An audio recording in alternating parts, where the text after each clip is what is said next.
in an underground elevator full of supplies, a boy wakes up without memories. As the elevator ascends, he hears one of the boxes make a weird noise and takes a closer look only to be startled by a pig. When the elevator reaches the surface, a door opens and dozens of boys appear to look at him. Gally jumps in and calls the boy a greenie before taking him out. The guy panics and starts running to escape, but he discovers he's in a small glade surrounded by huge walls, so there's no exit. Afterward the boy is thrown into a cage and the leader Albie comes to ask him some questions, so the boy nervously explains he doesn't remember anything. Albie says that's normal and that none of the guys here have any memories except for their names, which usually are remembered after a day or two. After the newbie promises not to run again, Albie lets him out to give him a tour of the place. The group lives in this small glade and they do all the chores required to survive, like hunting and building shelters. Anything else is brought by the elevator, which they call the box. Once a month the box sends up fresh supplies and a new amnesiac boy, who is nicknamed Greenie. Nobody knows who sends them the things or why they're there. The newbie notices a creepy door in the wall and Albie mentions the 3 rules. Do your part, never harm another person, and never enter that door. Afterward Chuck finishes giving the Greenie the tour, but the new guy is obsessed with looking at the door. At that moment Ben and Minnow come out and the newbie is surprised, saying he thought they weren't allowed to enter. Chuck explains that only a handful of boys can do so because they're the designated runners, casually mentioning that there's a maze behind the wall. The Greenie approaches the door to take a closer look but he's pushed down by Gally, who reminds him of the rules. As the new guy freaks out and demands an explanation, the other boys surround him to try to calm him down. The conversation is interrupted when the maze starts moving and the door suddenly closes. That night the boys throw a party to celebrate the new arrival. Newt tells the Greenie that the runners go every morning into the maze to map it. They've been looking for an exit for 3 years but haven't found anything yet. At that moment a strange noise can be heard from the maze and Newt explains it changes every night. If the runners don't come out before the doors close, they have to spend the night in the maze and nobody has survived such a thing because monsters known as grievers kill them. The Greenie wants to be a runner, but Newt says runners are chosen. Then the newbie is accidentally pushed by Gally and another kid who are currently wrestling. Gally asks him if he wants to wrestle too and all the boys form a circle around him. The rule is simple, whoever pushes his opponent out of the circle first wins. The fight begins and Gally immediately shows off his skills, easily throwing the newbie around while mocking him with nicknames. After some struggle, the newbie manages to grab Gally and throw him on the ground, which impresses everyone. Gally immediately retaliates by kicking him to make him fall and the newbie hits his head pretty hard, causing him to remember that his name is Thomas. That night Thomas dreams about running, a strange lad, and a woman's voice saying wicked is good. The next morning Albie takes Thomas to a place on the wall where all the boys have carved their names. While Thomas adds his, he notices some names were crossed out because they die. When Thomas goes to the woods to pick up fertilizer, he finds a grave and a bunch of bones in the ground. He's then startled by Ben, who looks very sick and keeps growling. Suddenly Ben tackles Thomas, saying things like I saw you and you did this, it's your fault. He tries choking Thomas, who grabs a skull and hits him with it to escape. A chase ensues and Thomas manages to yell for help before Ben makes him roll down the hill. Soon they make it back to the settlement and when Ben is about to kill Thomas, Newt hits him to knock him down. The boys work together to hold Ben and check his stomach, revealing a disturbing scar. Ben asks for mercy, but the boys put him in the pit anyway. Then Albie explains to Thomas that Ben is going through something called the changing, which happens when a boy gets stunned in a maze. It's the first time it happened in daylight though. Since the infection is spreading and they know it'll only get worse, the boys push a crying Ben into the maze right before the door closes. That night they cross Ben's name out on the wall. Thomas has another dream about the strange woman, the lab, a girl helping him through an experiment. In the morning Thomas notices that Albie enters the maze although he isn't a runner, so Newt explains he went to retrace Ben's steps to find out how he was stung. He also reveals Albie was the first boy to arrive at the glade and had to spend a month alone before the box brought more people. Later that day the boys worry because Albie and the runners aren't back and time is running out. When the door is about to close, they notice Minnow carrying a wounded Albie, which is slowing him down. Sending rescuers is against the rules, but Thomas decides to run into the maze anyway, making it inside right before the door finishes closing. Then Thomas checks on Albie and discovers he's been stung, so Minnow had to knock him out. The grievers can already be heard screeching and Thomas wants to protect Albie, but Minnow insists there's nowhere to hide. Noticing the ID on the wall, Thomas gets an idea. With Minnow's help, they tie Albie up and begin lifting his body to hang him among the plants. However, when they're still working, a griever appears and Minnow runs away. Thomas makes sure to hold on to the rope to keep Albie up before hiding behind the plants. When the griever walks by it doesn't notice Thomas, who discovers this creature is made of mechanical parts. After the monster is gone, Thomas comes out to tie the rope to the branches, but he quickly has to hide when the griever reappears. He waits until the creature goes away again to start looking around. Suddenly some goo falls on his shoulder and Thomas looks up to find the griever climbing on the walls. It lands on the ground and starts chasing after Thomas, who begins running as fast as he can until he's stuck in a blocked corridor. A desperate Thomas begins climbing the ivy and makes it to the top of a wall to run through an upper corridor, only to get stuck between a very high edge and the Griever. With no other choice, he makes a big jump and manages to hold on to the ivy. The Griever does the same and lands on top of him, bringing out a mechanical arm with a needle that tries to sting him. Thomas dodges it, but the weight of the Griever causes the ivy to break, dropping them both on the ground. The Griever's limbs are now tangled in the plants, so Thomas takes the chance to run and bumps into Minnow. The maze is starting to change and Minnow runs into another section, hoping to lose the Griever that's freed itself from the plants. Seeing the walls move, Thomas waits for the creature to catch up. When it's close enough, he begins running between the closing walls, taunting the monster into following him. The next day the boys are shocked to see Minnow and Thomas bring Albie out of the maze and learn that Thomas' plan managed to kill a Griever. Afterward the group has a meeting to discuss what happened and Gally wants to punish Thomas for breaking the rules, but Minnow thinks they should make him a runner. Everyone agrees except Gally, who thinks Thomas is still too new.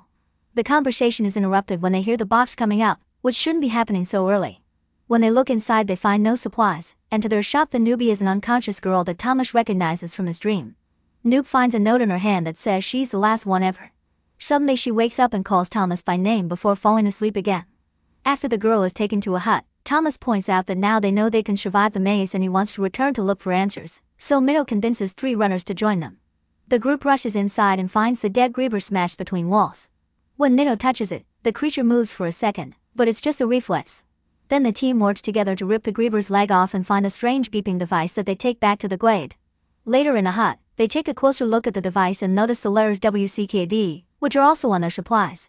They conclude that whoever sent the boys here has also made the Grievers. Thomas wants to keep searching the maze for more clues and Gally thinks he should be punished for breaking so many rules. Newt decides that Thomas can spend one night in the pit and become an official runner tomorrow. Afterward Minnow takes Thomas to the hut where he keeps all his maps and a mock-up of the maze. He explains he's mapped every variation of the maze already and there's nothing left to see, yet he hasn't found an exit. Now that they have the device he thinks they may have a better chance. On the outer sections of the maze, they've found the numbers 1 through 8. Every night when the maze changes it opens up a new section, and they always follow the same order. The device from the Griever has a 7 so they conclude the monsters come from that section.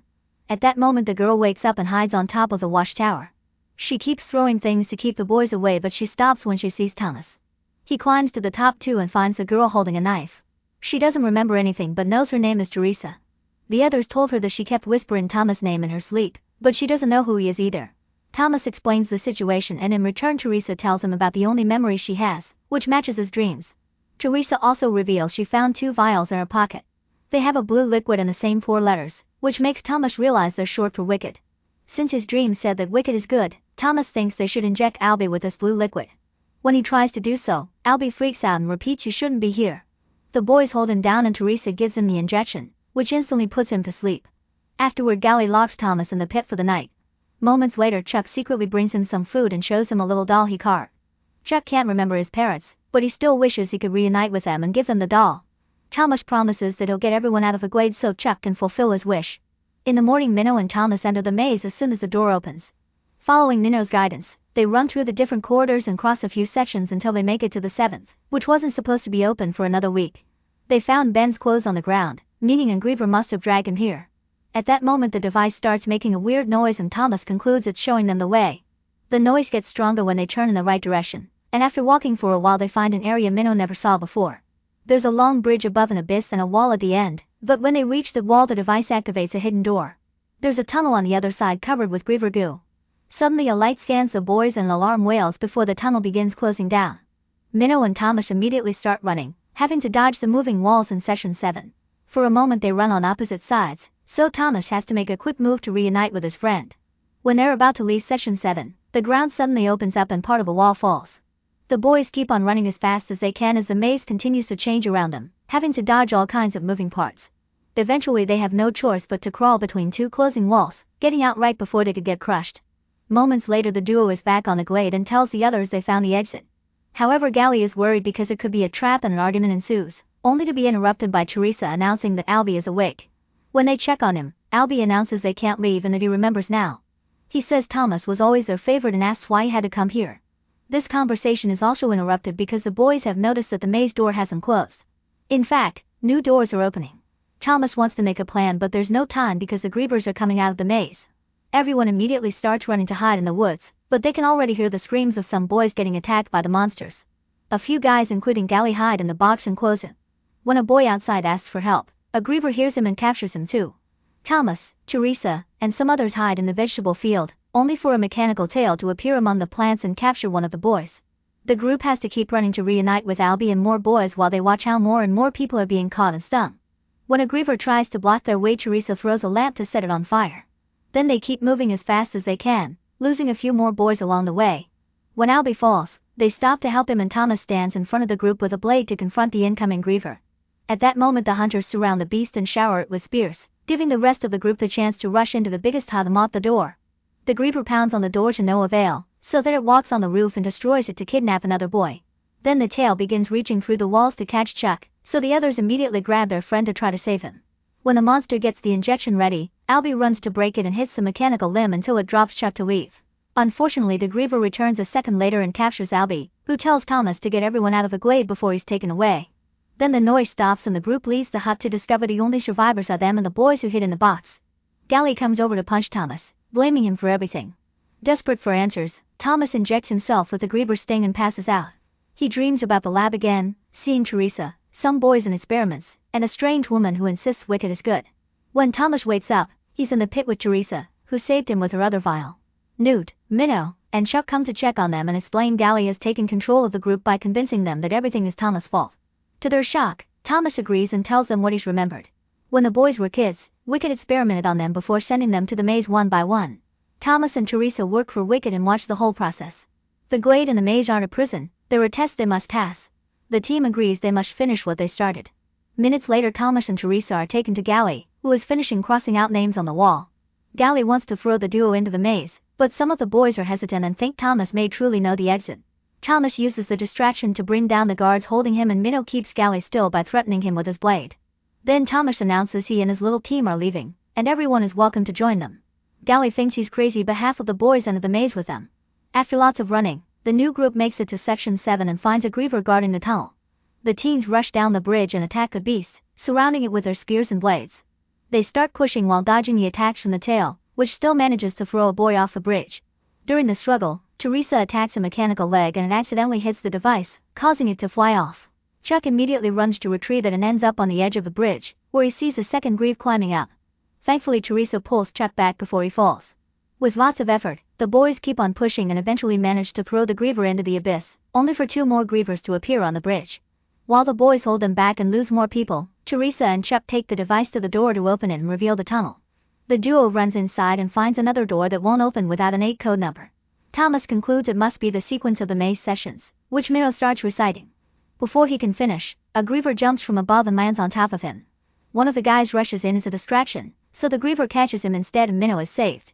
As the group begins moving back to hide in the tunnel while still keeping the grievers at bay, Minnow finishes telling the number sequence and Teresa uses it to open the door. The walls in the tunnel start closing again and Thomas throws a spear at the grievers to keep them back until they're crushed. Afterward, the group crosses the door and finds a corridor in a modern building with actual electricity. They walk through it until they find another door that says exit. Behind it there's a lab filled with dead scientists and guards. In the main room there are computers with security cameras that confirm the scientists have been watching the glade all along. When Thomas presses a button, a recording begins playing on the screen showing the woman from his dreams. Dr. Ava is the director of Wicked, which stands for Operations of the World Catastrophe Kill Zone Department. She explains that if they're watching this, it means they've successfully completed the maze trials, which exist for a reason. Many years ago, the sun scorched earth and billions of lives were lost to fire and famine. Afterward, a virus known as the flare took over the world. It attacks the brain and makes people violent. They used to believe it was uncurable, but eventually an immune generation was born and the scientists started experimenting on those kids to find the cure. The kids were put inside harsh environments like the glade to study their brain activity, but not everyone agreed with these methods, so Wicked kept it a secret. The video ends with Ava self-deleting with a gun. As the group tries to process this information, another door opens. Before they can move, Gally appears behind them and Teresa notices he's been stung. Gally says there's no freedom out there and opens fire at the same time that Minnow throws a spear at him to kill him. Unfortunately, the stray bullet hits Chuck, who gets Thomas's little doll and thanks him before dying. While the group cries for their lost friend, a bunch of armed men appear to drag them out of the lab. A helicopter is waiting for them outside to take them away. Meanwhile, Ava is still alive and telling her colleagues that Thomas has taken the bait, so phase 2 begins.